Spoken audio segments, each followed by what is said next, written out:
May the good God bless us all abundantly. Amen. Good morning. Welcome to the International Webinar Series 2020, organized by the Postgraduate Department of English, JPM Arts and Science College, Lebanon.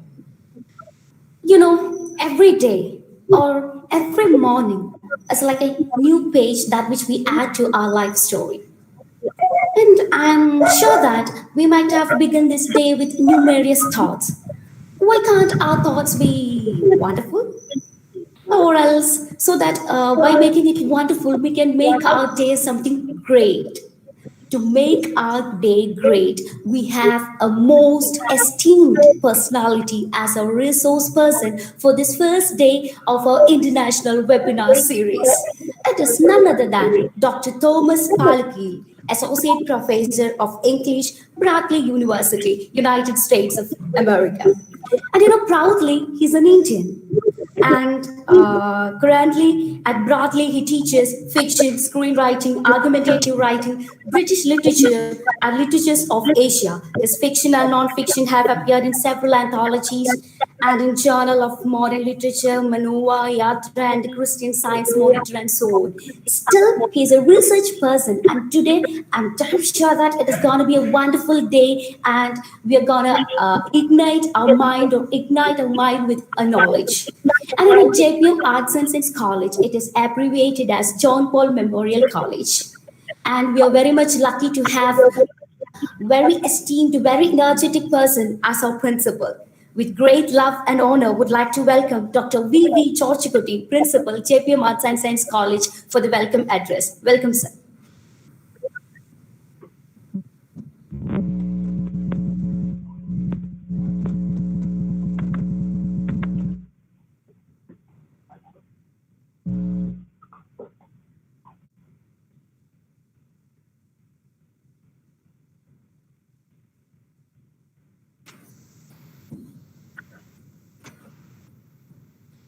Respected resource person of the day, Dr. Thomas Palakeel, respected professors, dear participants, warm greetings to all. I am extremely happy to address you on this wonderful occasion of the opening of the International Webinar Series to be conducted by eminent professors from India and abroad. Let me acknowledge with pride at the very beginning itself that Dr. Thomas Palakeel of Berkeley University, Chicago, is my neighbor and my classmate, my college mate. We completed our studies in the 1980s from the prestigious St. Thomas College, Palakeel. I do remember by that time itself, Dr. Thomas Palakeel had started contributing articles to international journals and magazines. We are happy to understand that Dr. Palakeel retains the momentum in a much more vibrant manner with great enthusiasm and with excellent results.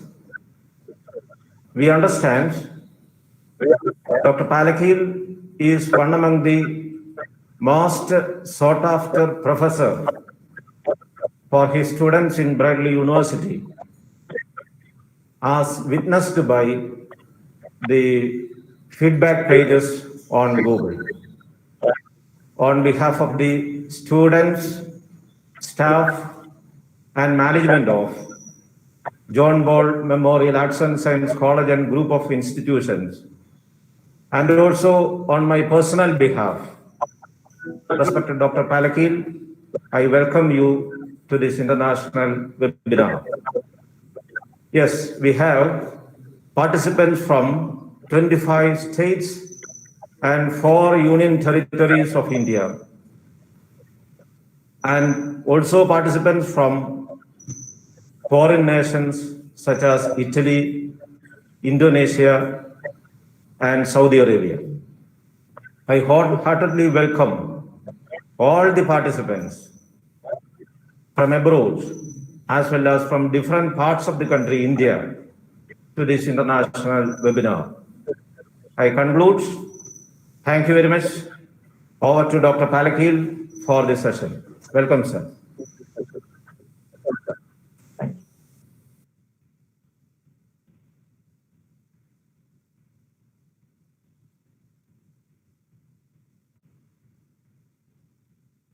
Good morning.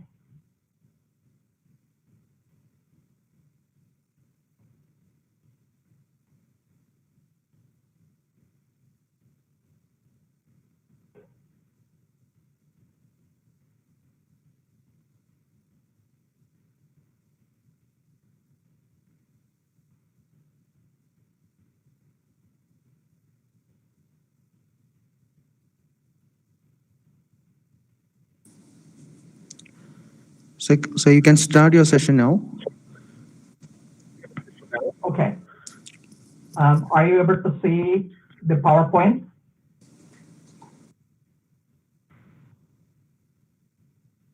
Are you able to see the PowerPoint? Yes. Okay. Thank you.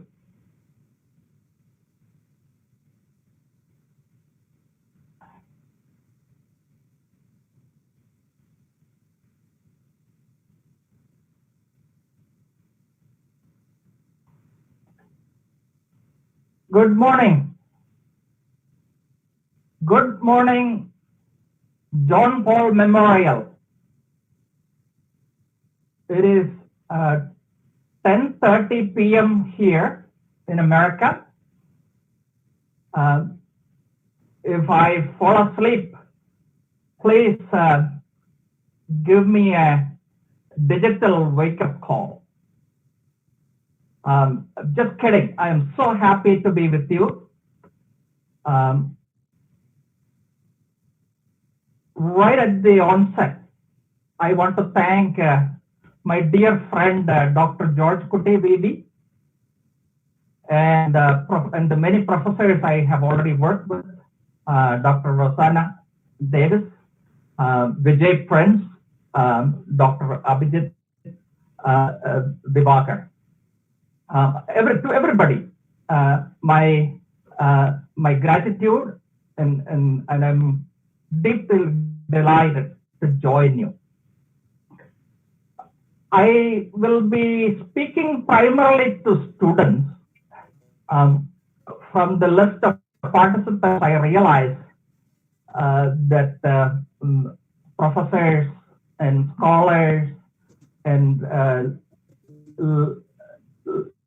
literary personnel of all kinds are registering for this event. In preparation for this talk, I consulted the syllabus of Gandhiji University. Mahatma Gandhi University was starting, there was a debate whether it had to be Gandhiji University or Mahatma Gandhi University. So forgive me for that. The list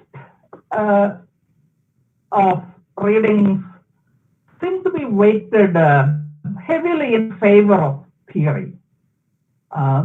My instinct is to pursue literature,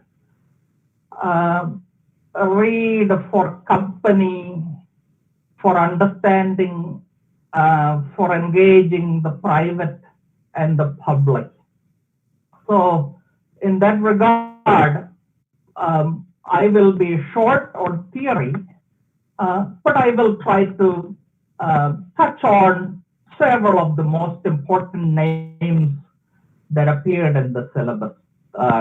Chaucer, Shakespeare, the classical age, modernism, existentialism, and so on.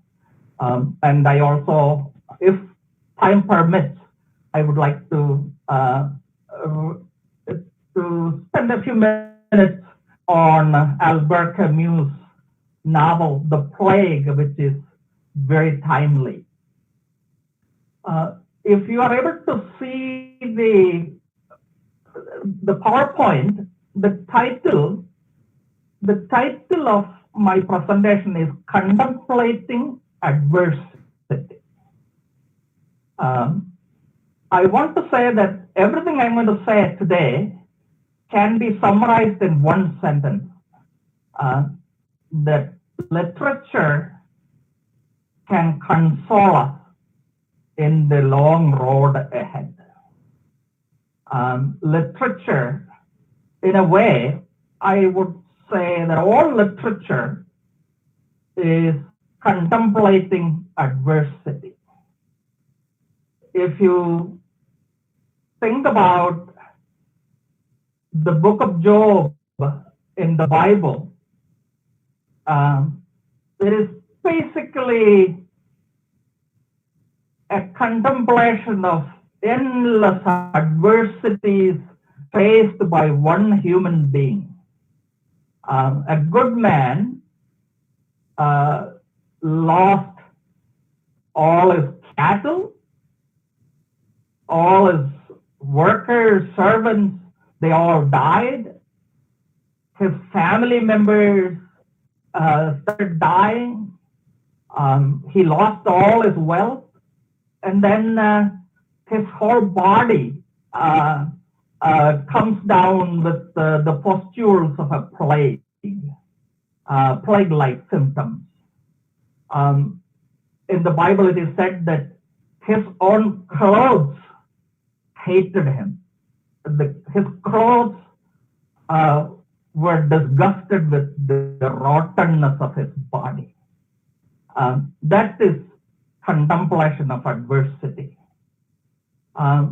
Again, when you look closely at the book of Job, you realize that all these torments were being visited on this very good man because God and Satan were playing a game together just to test this poor man.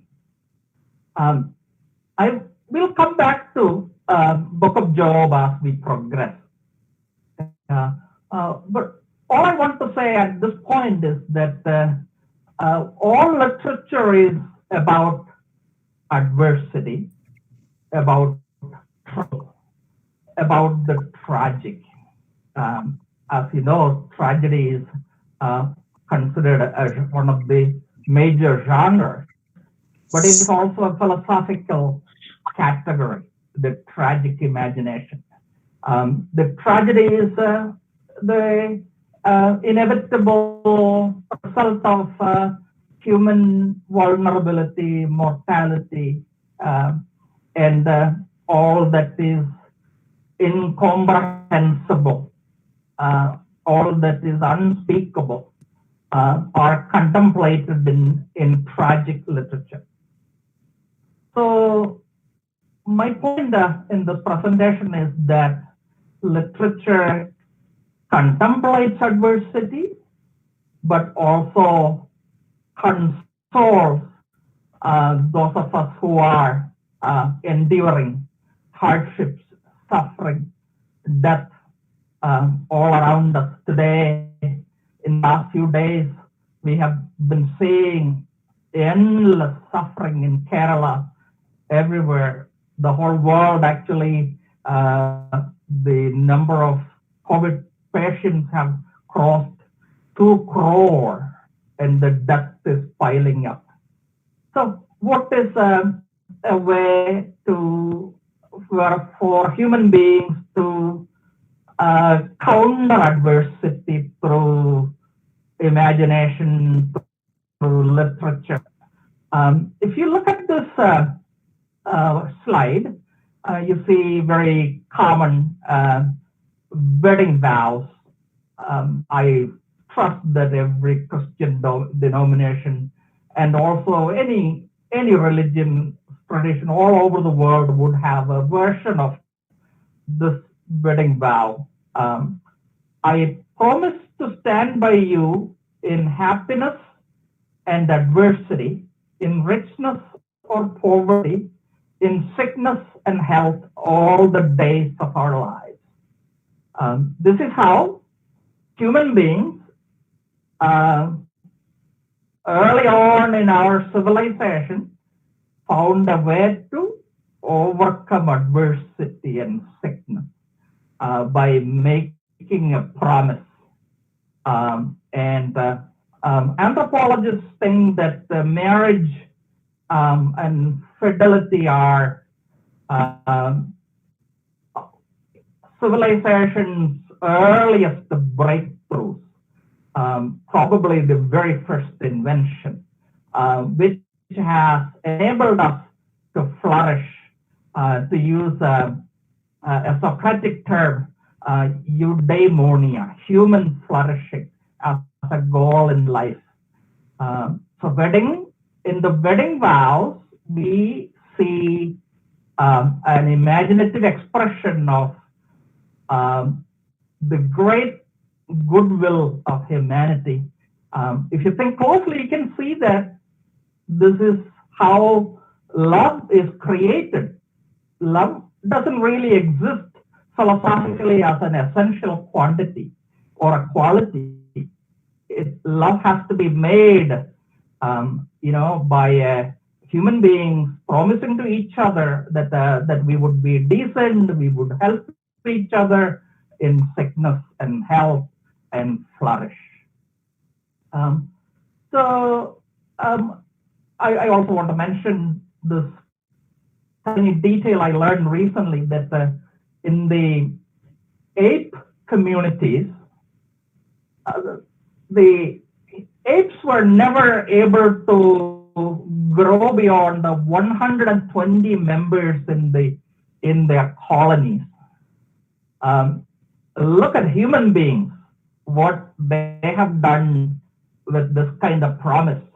780 crore human beings instead of 120 apes. So the name of this game is civilization. Civilization is basically a product of language. So that is my the basic statement on which I'm going to build the rest of the argument. I want to caution that I have 44 slides. I doubt I would be able to go through them all. I might skip a few and head to the exit by the time it is 11:30. So what are we going to do in our time? What is ailing us? What is the adversity? I know so many of you do not read Malayalam. Keralam, lockdown Leko, is Kerala to lockdown. Masks are everywhere. You can even buy masks with a Shakespeare's picture on it. This slide, one photo speaks is worth 160 crore words. Another photo, again, worth a lot of words. Another mask of Oedipus, the tragic mask. We'll be coming back to Oedipus. My favorite picture of all from the last few months, this came soon after online education started. Look at that boy. Just like Oedipus, the boy cannot bear it. he has closed his eyes.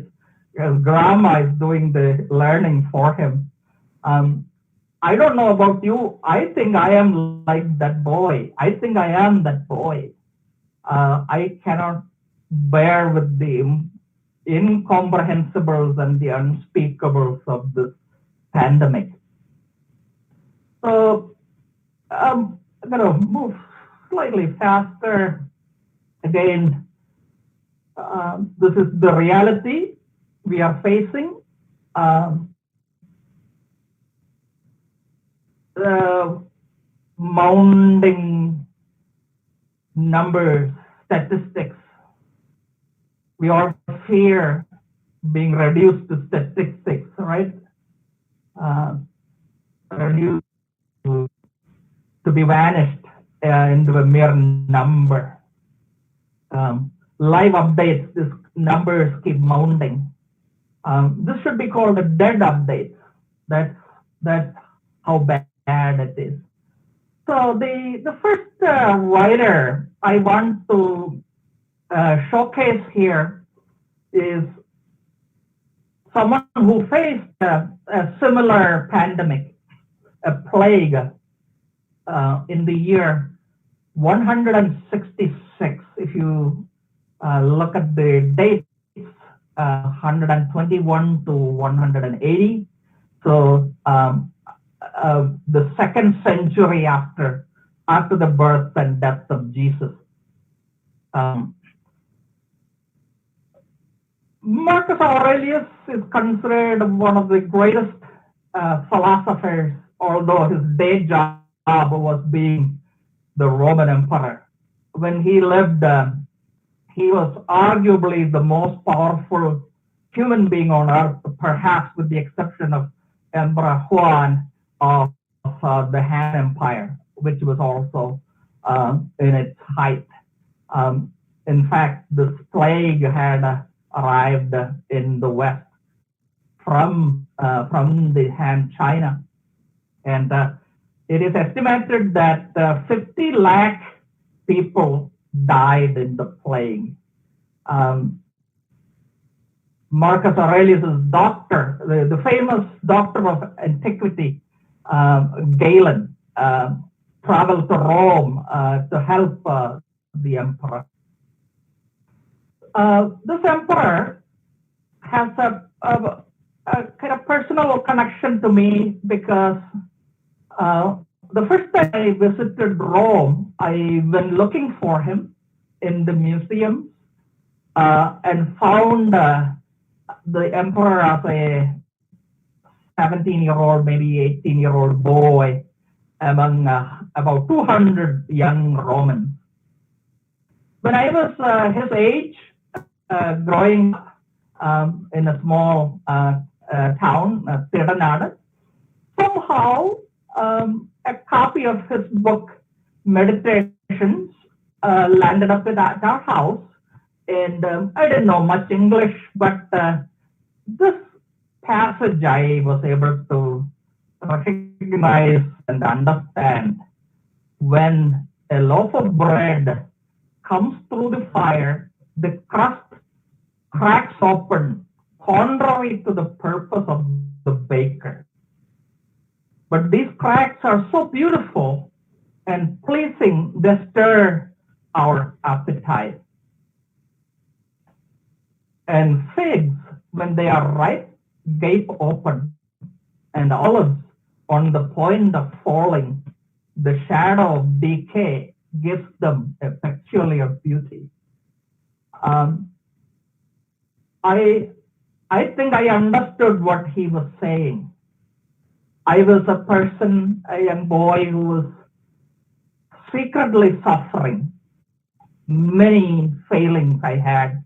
I felt like a wounded bread, a bread with crust broken, a fig with the skin bruised, and olive that has cracked open, or a bell that is cracked and makes a shrill noise.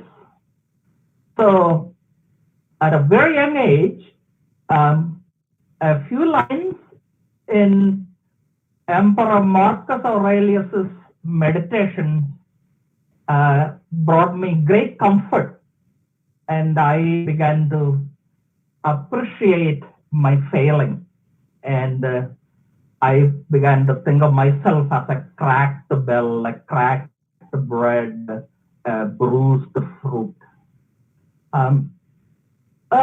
In the rest of my life, I have been pursuing this emperor. He's known as a Stoic philosopher. Anybody who's interested in literature and ideas reads him even today, about 2,000 years after his passing. The meditations have been a consolation for me. Not only the book itself, but also the way the emperor lived his life. In meditations, every morning, this man who ruled the world, who would wake up before sunrise, and he would write in a notebook, and he would gather his thoughts, his ideas, not for anybody. By writing, he discovered himself. By writing, he comforted himself. By writing, he thought. His key ideas are here. He's very complex writer. I don't think I'm minimizing it into 3 ideas. His key ideas, I would say, know that adversity is part of nature. This pandemic is nature. Suffering is nature. We have a body will perish, body will ache. Arthritis is coming for everybody. There will be a point when our clothes will hate us. So know that adversity is part of nature. So calm down. That is a consolation. The emperor also practiced adversity. When he was ruling, the barbarian tribes from Eastern Europe had started to attack the Roman Empire. He actually died in Vienna, protecting his empire. So even when he was in his tent, he slept on the floor, and in the morning he would start with practicing adversity. He would imagine the worst that could go wrong. Somewhere he has written that you should start your day by swallowing an ugly frog, so that the rest of the day will look better. Number 3, let the mind rule your body instead of the other way around. Most of us are ruled by our body, our appetite. So Stoic allows the mind to rule the body, and there finds consolation. I have only scratched the surface of this great emperor's thought. Since we don't have a lot of time, let me quickly turn to Prince Hamlet. This is a statue you see in Stratford near Shakespeare's home. Prince Hamlet is thinking. You all know what he's thinking, to be or not to be. That is the question. Whether it is nobler in the mind to suffer the slings and arrows of outrageous fortune, or to take arms against a sea of troubles and by opposing end them. We are actually Hamlet. We are all Hamlet. You are Hamlet. I am Hamlet. Daily we are asking, what are we going to do? What is Are we going to fight? Oedipus asked the same question. Arjuna asked the same question. What was Arjuna's question? You all remember this image? You all remember Arjuna in the chariot facing his cousins and uncles and all the patriarchs lined up against him. To be or not to be is the question he asked. My teacher, Guru Nitya Chaitanya, has told me that the trick to understand Arjuna is to take him out of the war, the conduct of war. By the way, Bhagavad Gita was written after the Mahabharata was completed. Definitely in the age of the Guptas. So it was a philosophical treatise that was placed in the context of this 8,000-page great epic about the Mahamaya that our world is. So facing this, Arjuna collapses. He has mental breakdown right there. So if you were to take it outside of the war, the context, basically what Arjuna was asking was, what am I going to do? Should I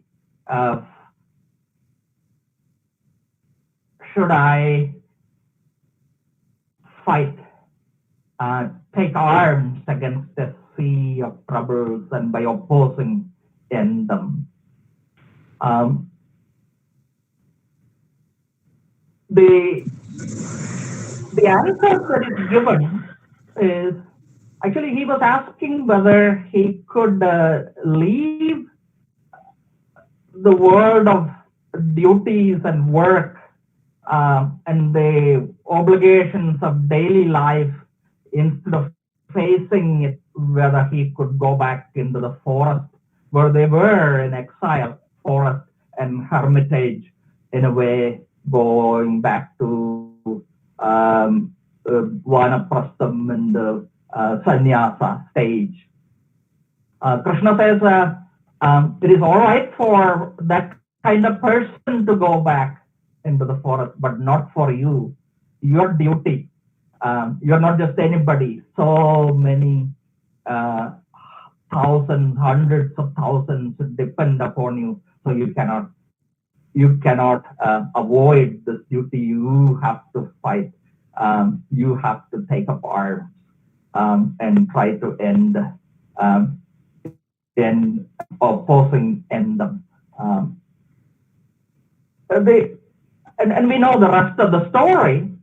The tragedy of Arjuna's life is that toward the very end, Krishna himself, his dear friend Krishna, his dear friend and teacher Krishna himself has been killed in an accidental shooting by a hunter, and then Dwaraka is flooded. Arjuna was dispatched there to rescue the women. Had many wives, so all the people of Dwaraka and all the wealth he gathered up and led them to safety. But on the way, bandits attacked their entourage and they stole all the women and all the property. Arjuna reached for Gandiva. He could barely lift it. He could not shoot. He could not race. He felt totally ashamed, helpless. So that is how life ends. That is the tragic for everybody. Even Hamlet, if you read it closely, Hamlet didn't really end up taking revenge. His death just happened in the process of understanding himself, understanding and verifying the reality that he was faced. So ultimately, we all face this terrible question. Oedipus says that is not the greatest of evils. It is worse to want to die and not to be able to do so. As you know, Oedipus' story is one of the greatest works of literature of humanity. Greek tragedy. It doesn't need any more explanation. The story of Oedipus, you all know how he was prophesied, how it was prophesied that he would murder his father. So to avoid the death, the father had his own child abandoned on a mountain. His feet bound. Oedipus means bound foot. So and then Oedipus is raised by the king of Corinth, and eventually when he was coming out, he's at a crossroad. He happened to run across another person who kind of looked like him, but it was a road rage. He ended up killing the man, and his fate was to, even because of solving the Sphinx's riddle, he inherited the country of Thebes and ended up marrying the queen Davagar, who was eventually revealed to be his own mother. And he fathered children in his own mother. So at the start of the play, about about the mythical age, this post-mythical contemplation of adversities. The priest brings news to the king, who is actually married to his own mother. Look around you, see with your own eyes. Our ship pitches wildly, cannot lift her head from the depths. The red waves of death, Thebes is dying. I'm going to skip a little bit. So it is a plague. The fiery god of fever hurls down on the city, etc., etc. A black death luxuriates in the raw. So there is no consolation for it. Gradually, as in the case where we play, slowly, the truth is revealed. Aristotle used this particular process of anagnosis and peripetia to map his series of recognition about who he was and what he had done. And unconsoled, his mother and his wife kills herself. So he, in that suffering, blinds himself. But the way the play ends, as he is led out, his two daughters, his children, take his hand.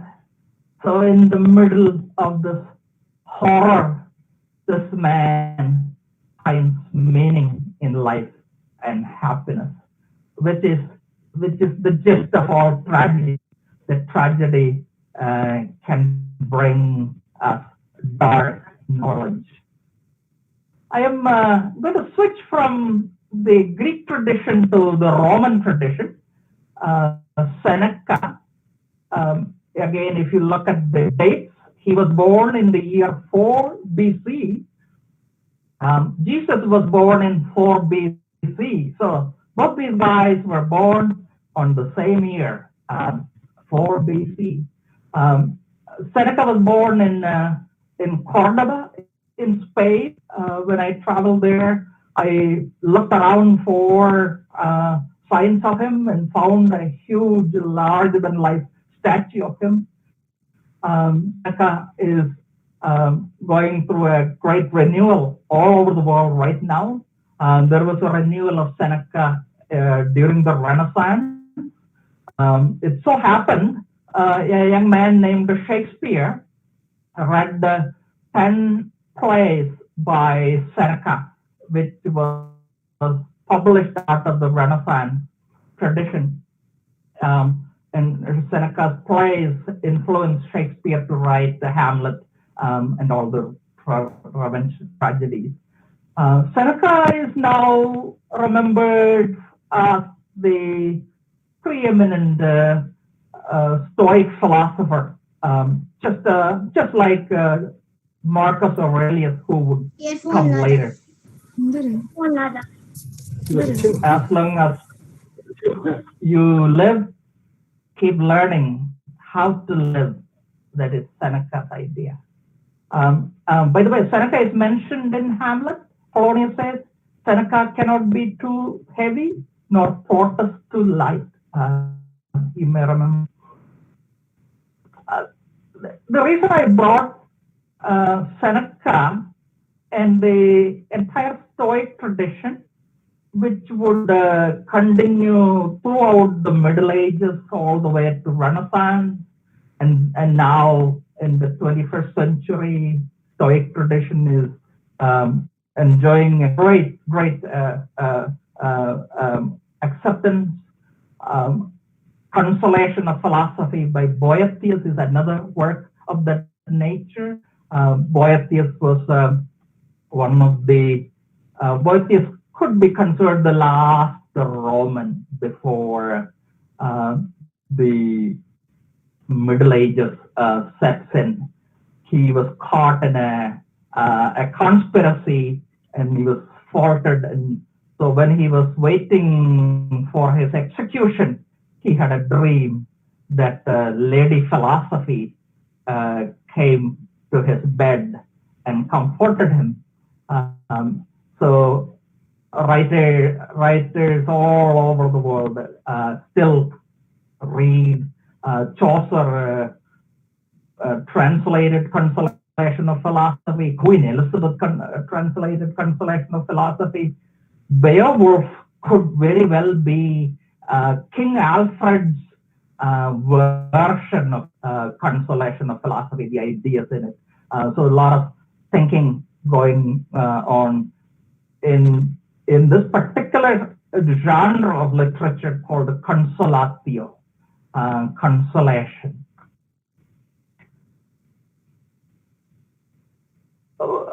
Going back to Shakespeare and the pandemic, this beard baby Shakespeare was lucky to survive his birth. A quarter of the town of Stratford died of the plague in the year Shakespeare was born.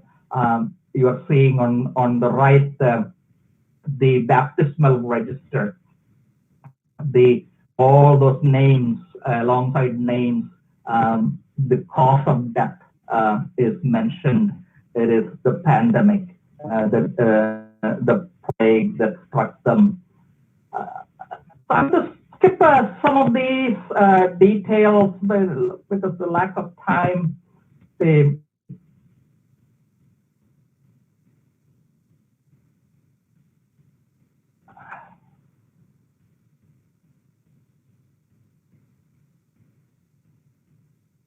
Plague, what I meant to say is plague and pandemics and the illness has been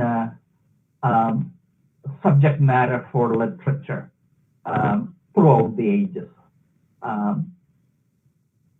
Black Death in the 14th century, half the population of England, and maybe 200 million worldwide perished. Also wrote the Book of Duchess on this particular horror. Again, if you look carefully, you can see Chaucer was recycling consolation of philosophy and Seneca and the Socratic tradition. In American literature, Hemingway, Dos Passos, Fitzgerald, Gertrude Stein, they all came through the Spanish flu, 17 to 50 million deaths worldwide, but nobody really addressed it head on, except for Catherine and Porter. In India, also, not many, although 1.2 crore people died of the pandemic, not many wrote about it. Mahatma Gandhi endured it. Nirala's entire family died. But there has been a hesitancy in writing about such a colossal horror. In the medieval literature, we see poets like William Dunbar writing. Let me read this.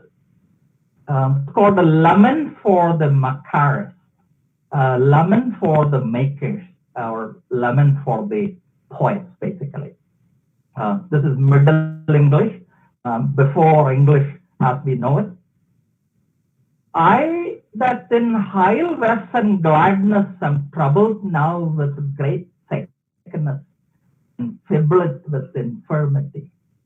I who used to be so happy and healthy, now I am troubled with great sickness, and I am very feeble and weak.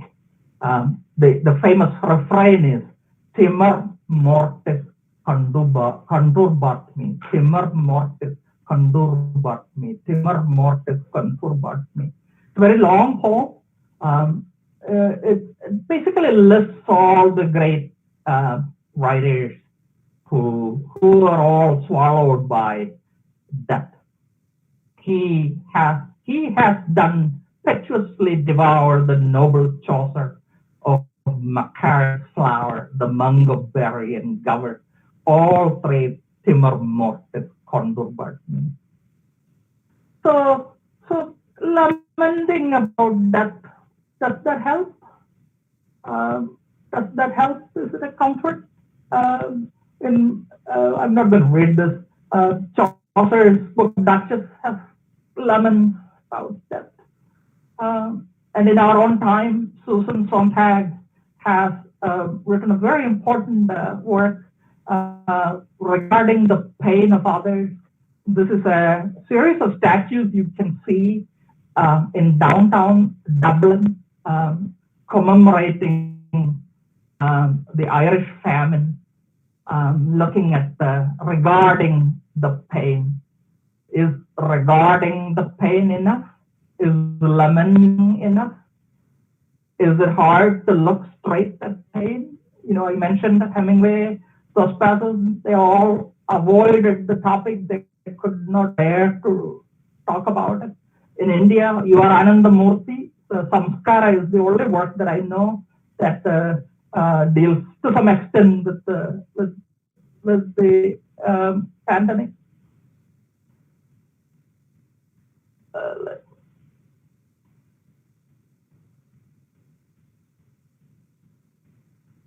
Is it hard to look straight at pain? Do we look at the images?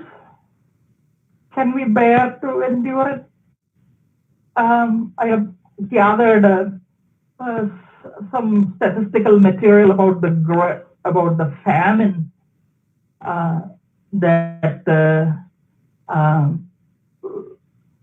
wiped out millions and millions of people all over Europe, all over the world. Irish potato famine, Bengal famine, In India, under the British, famines and mass deaths kept repeating in 1783, 1866, 1873, and so on. And also in 1943-44, the latest decimated 3 million lives in Bengal.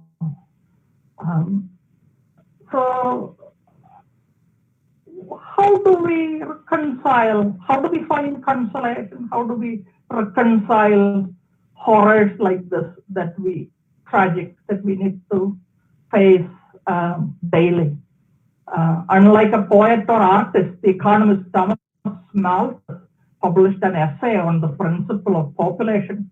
His famed treatise on the premise that population increased geometrically while food resources increased in the much slower arithmetic pace, necessitating a natural check. Malthus predicted that nature would regulate population with pestilence, war, famine. Was Malthus wrong? Or is Malthus going to be right? After this particular date, 18th century, 19th century, you saw the breakthroughs in science and technology, medicine, and food production. We were able to solve some of these problems and defeat Malthus wrong. And pestilence, war, and famine, so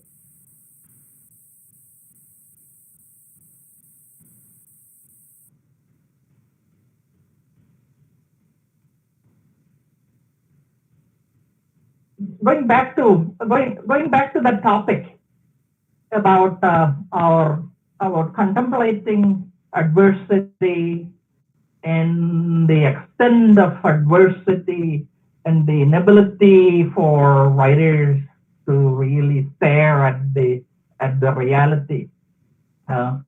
Book of Job in the Bible that I mentioned at the start has this particular passage. My flesh is clothed with worms and clods, dust. My skin is broken, loathsome, my life is wind. And then towards the end, after Job started crying out, lamenting to God, God appears. Lord answered Job out of the whirlwind. Who is this that darkens counsel by words without knowledge? The last couple of pages of Book of Job is, if you look closely, it is the same advice that Marcus Aurelius gave us or gave himself. Learn about nature. God asked Job, have you entered into the springs of the sea or walked in the recesses of the deep? Have the gates of death been revealed to you, or have you seen the gates of deep darkness? Have you comprehended the expanse of the earth? And then goes on to mention the Leviathan, the whale, huge creatures. This is written 600 years at least ago. So what I see at the end of Book of Job is God is, or the author is telling that pestilence and suffering is part of the nature of nature. Your task is to look around and learn about nature. Have you comprehended the expanse of the earth? Have you I see God asking man to develop science, astronomy, biology, chemistry, geology, medicine, that kind of questioning about, look around and see what is the nature of nature. If you look around what you see is nature, and we are not scientists, but literary as part of literary students of literature and practitioners of literature. The name of the game is mimesis. I am bringing this in because I see that in the syllabus a chapter from Auerbach's mimesis is a required reading. And there are other books also. Natal has recently published a book called A New Mimesis, basically explaining that all of Western literature, I would say even all of literature, is ultimately mimesis, ultimately listening to the advice of the Lord who asks you to look around, or in Shakespeare, when in Hamlet, when Hamlet is staging the play, he tells the actors that you have to hold a mirror to nature. These are ideas that came primarily from Aristotle. Since we don't have a lot of time, I'm going to skip this part. But essentially, the point I wanted to make is that literature is basically reality reflected, imitated, and it is art itself is basically the pleasure of imitation. Literature helps you seek consolation. Literature brings you catharsis, comfort, a kind of psychological, emotional cleansing. I collected some paintings to explain it. I doubt we have enough time, but I meant to talk about this image. Pope John Paul II, JPM college is named after this great Pope. Every time I go to Rome, I take the bus just to see this statue, which is basically doing double duty as a bus shelter, a statue, a work of art as a bus shelter. And it is called a conversation. Whenever I go near it, I do not feel like going inside to seek shelter. If I sought shelter inside, immediately it becomes like a real shoe instead of Van Gogh's painted shoe, a work of art.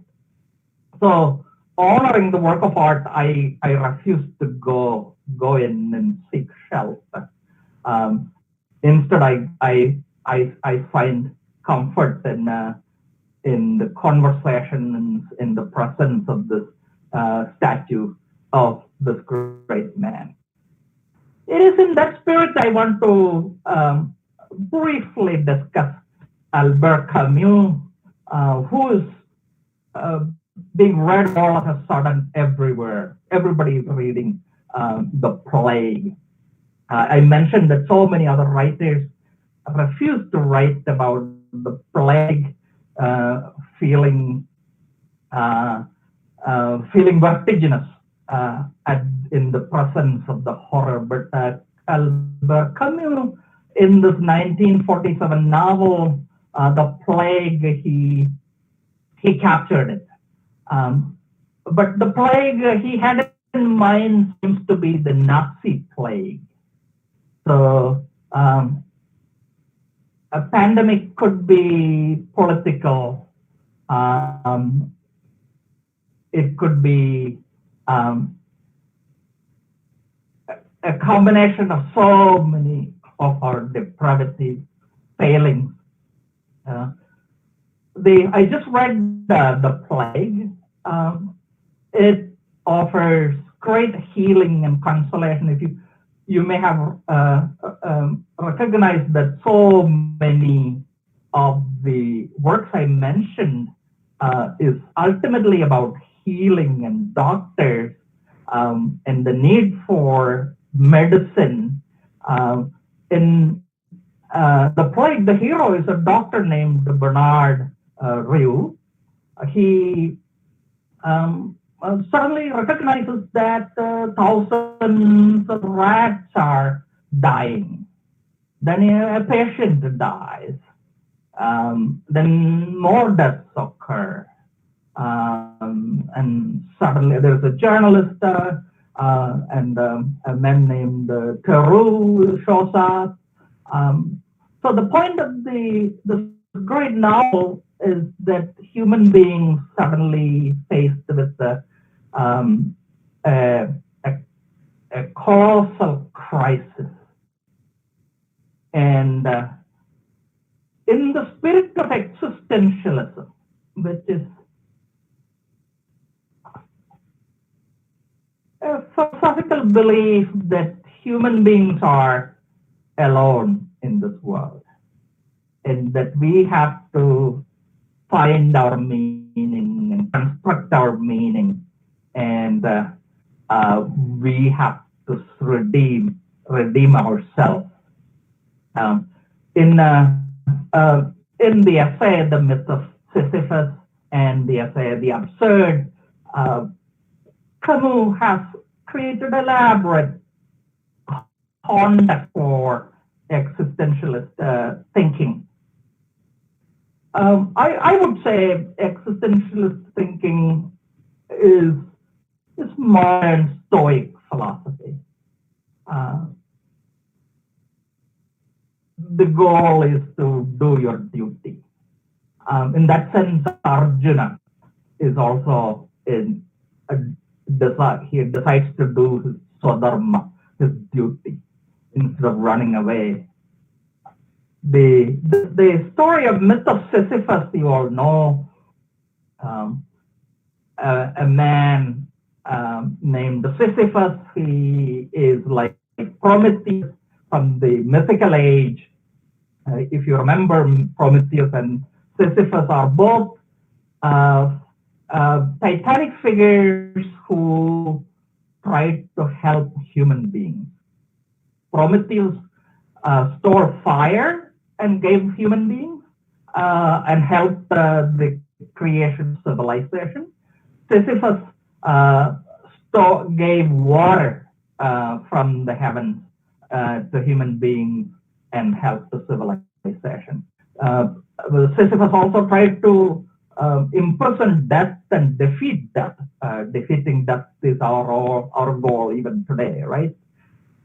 So for that, the gods punished the Sisyphus into this pointless, relentless, continuous, lifelong task of rolling a stone up the hill like Narayana Bhrandan.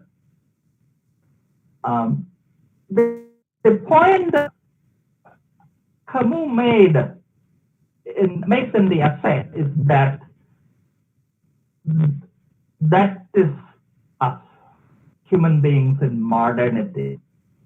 The first chapter of The Plague is a description of how people live, the rat race, run around trying to make money, only interested in the food and love and sexuality and pleasure. A kind of meaningless chase after nothing. Into that comes after that symbolic image of Sisyphus, you can see what Camus was trying to set up. An image of a small town called Oran in Algeria, where Camus was born. There is also the area where Saint Augustine was born and lived and died. Saint Augustine, you probably know, that is considered the founder of Christianity itself outside of the Bible. All the ideas of Christianity, like original sin, the concept of grace, election, all of that, Trinity, he simply invented it. The original sin is a crucial idea. In fact, our man Camus did his MA thesis on Saint Augustine. In Plague, there is a Catholic priest named, a Jesuit priest named Palakeel,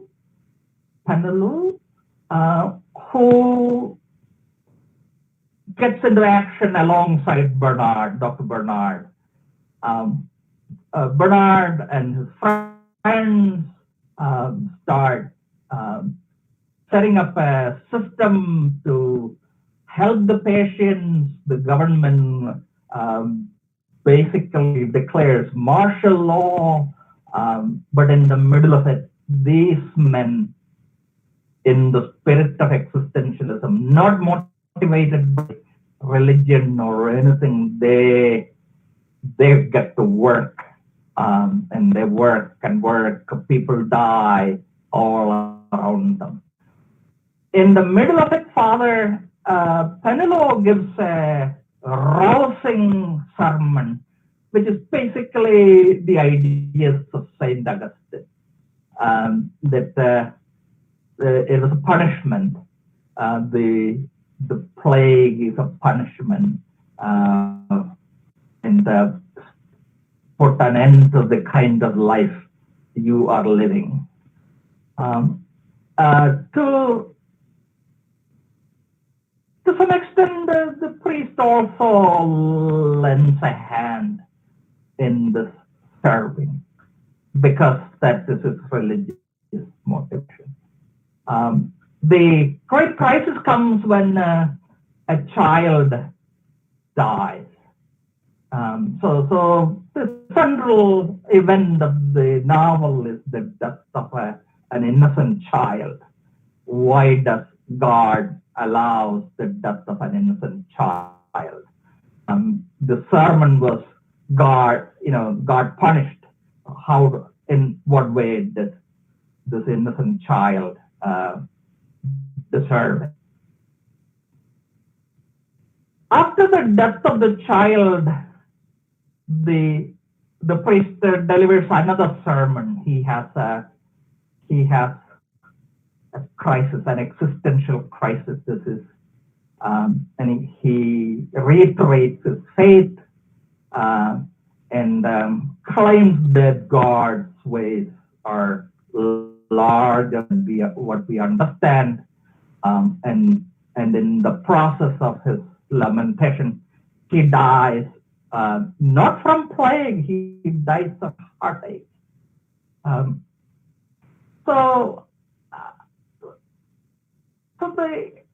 want to show you one more series of slides.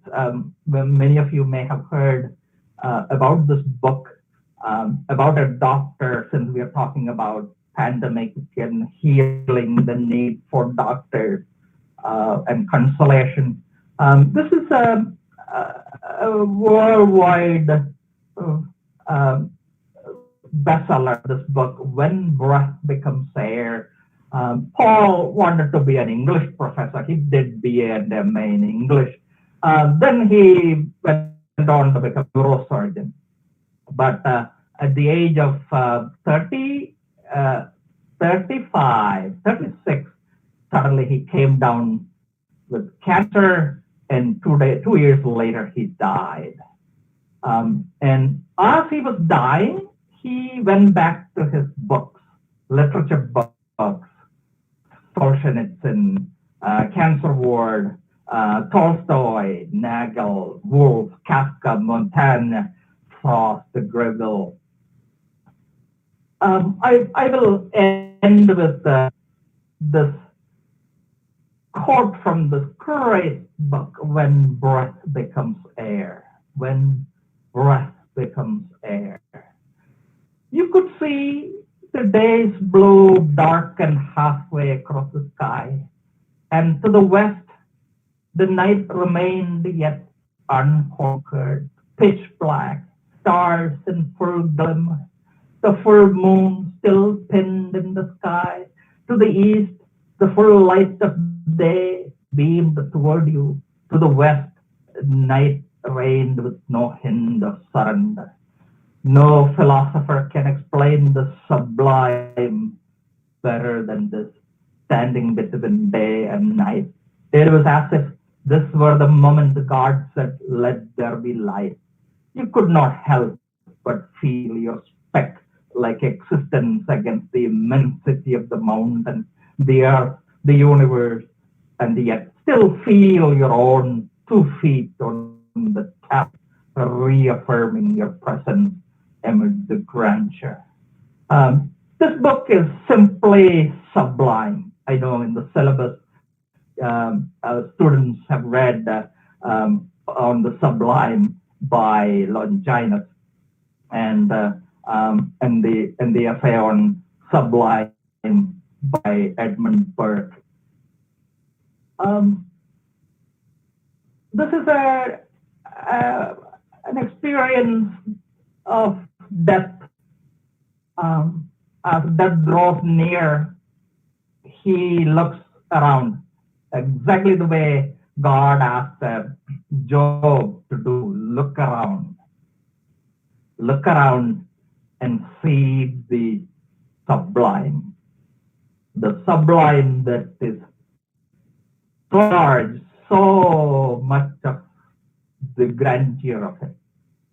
It unnerves you into acceptance, and you see that you are just a speck-like existence against the immensity of the mountain. That is the greatest consolation. Once human beings figure out our negligible place in the great grand universe. This great doctor who read a lot of literature, and as a doctor and as a writer, offered us this greatly consoling book. Mohanlal has a blog online. I'm not going to play it. I encourage you to watch it online. Just search it, you'll find it. It's very touching, very touching. I was moved by it. So I'm going to conclude with that image. When faced with the pandemic and the pestilence and the illness and all we can do is decide to be a decent person, decide to do our job, our swadharma, and stick together in happiness and adversity, in richness and poverty, the two becoming one in marriage is civilization. A reader and a character and the book becoming one is literature. Literature brings us close to our fellow beings, our fellow animals. Literature gets us into a conversation, and literature gets us into the shelter. Literature gives us consolation. A fact that is rarely acknowledged in the classroom. I want to show you one more picture. This is Paul Kalanidi, a few days before his death. A baby was born to him. And this is civilization, this is literature, this is consolation. And even in our terrible times here, we have hope. And as in the book of Job, we can still look around and simply be humbled by the sublime. Thank you very much. I'm going to stop sharing. Are you able to write comments?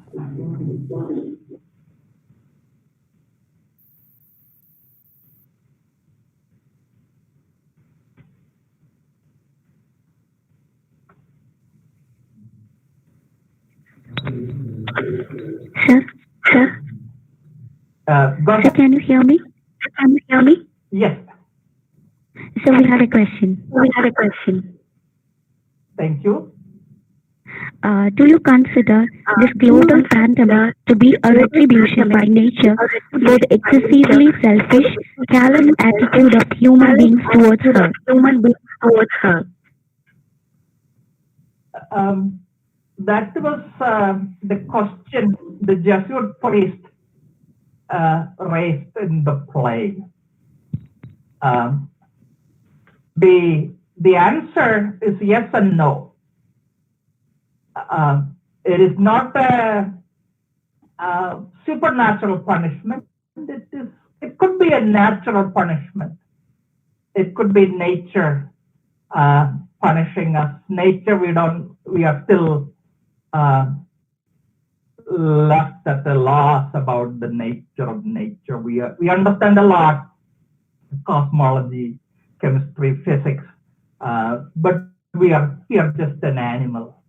But in the novel and in Saint Augustine's great works, there is a point made that God works in mysterious ways and punishes, and also that we are basically flawed human beings, and there's nothing we can do about it. All we can expect is get lucky, receive the grace. But the existentialists or the Stoics do not accept that. For both of these schools, it is ultimately our responsibility. So, thank you. Do you have more questions? Thank you so much, sir. I think we have completed our time. Yes. Can we wind up? Yes. And once again, I want to thank you all. I have no idea whether it worked, since I cannot see myself here. I try to do my best. If any of you have questions, feel free to email me or contact me in some ways. I will definitely respond. I am very grateful to everybody who has made, working together to make this webinar a success. Thank you so much.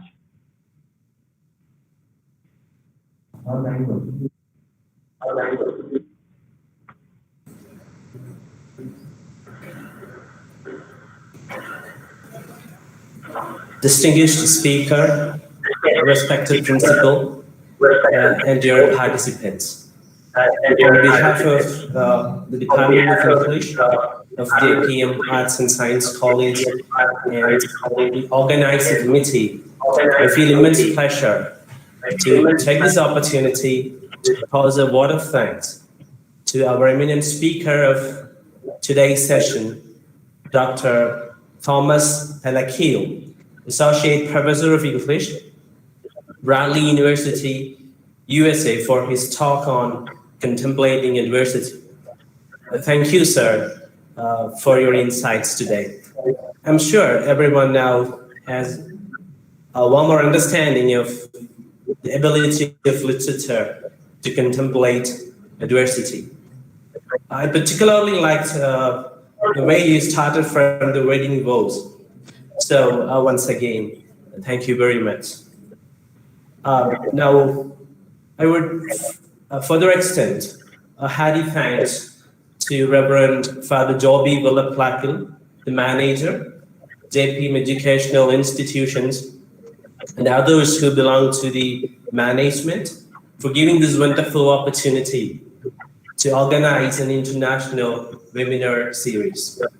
We remain grateful to our beloved principal, Dr. V.V. George Kutti, for all the support he provided.